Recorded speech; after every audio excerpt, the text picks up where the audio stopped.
I think John O'Donohue, who I love, poet and teacher who I really loved, said it beautifully. He said, "What happened to our wildness?"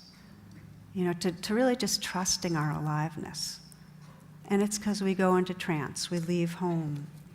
So then the question is, how does that happen? And there, on an existential level, you could say that anything that comes into creation, all that incarnates, has a perception of separation. There's a sense of a membrane, and in here is me, and out there is the world, and we have to self-organize to protect and to get, and so on. And that the primal mood of the separate self is fear. Now, it doesn't mean we're always in the grip of a very intense terror or something, but as long as we're navigating and there's a sense of me or self, there's some tension about, will I get what I need, and is something threatening? That gets exacerbated, and this is something so many of the presenters and teachers have explored in our families, in our culture.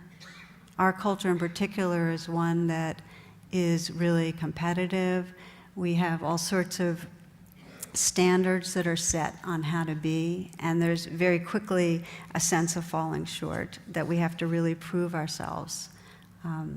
Read you one of my favorite little essays. It says, if you can start the day without caffeine or pep pills, if you can be cheerful ignoring aches and pains, if you can resist complaining and boring people with your troubles, if you can understand when loved ones are too busy to give you time, if you can overlook when people take things out on you, when through no fault of yours something goes wrong, if you can take criticism and blame without resentment, if you can face the world without lies and deceit, if you can conquer tension without medical help, if you can relax without liquor, if you can sleep without the aid of drugs, then you are probably a dog.